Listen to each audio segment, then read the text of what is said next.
Abantu 10 nga bonna ba Luganda bafiiridde mu kabenje akagudde ku luguudo lwa Fort Portal Kyenjojo.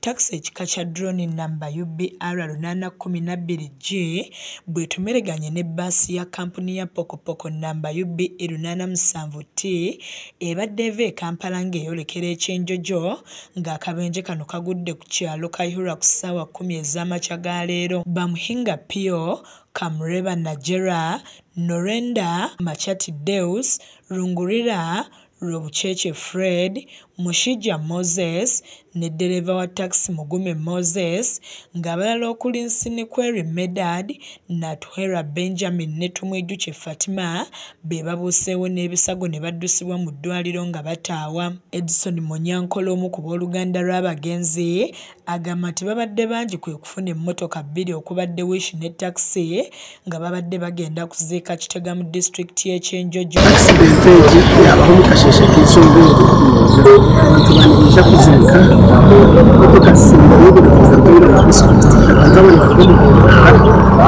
yakishano disitulikiti yatuliramo Hama constituency east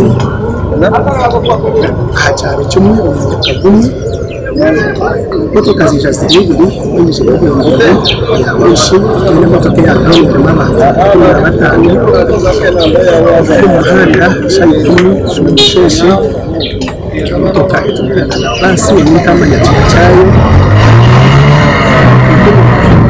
Omu ku basimattuse Amos Musinguzi gwe tusanze mu ddwaliro lya Kyenjojo General Hospital agamba nti bavudde ku kyalo Kishamye Entungamo nga bagenda kuziika Kitega.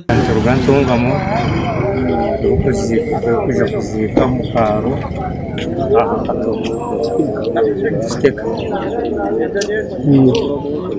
ye Julius Rugumayo omutuuze ku kyalo Kayihura awagudde akabenje agamba nti obubenje bususse mu kitundu kyabwe. Accident isingira muno kubaho avuhamu kusanga ntai campus ezindi zihali Kyengule nejwa ku accident yendi ni yemwe bikuko ana kapopokopoko jweri ya accident yendi abasukana nabakulindira haifu wao ne jweri ya accident yendi ya link yagwa majani betuka matuyamba no hagati matera hams enkoto matoka rasoka na silva ne jampora.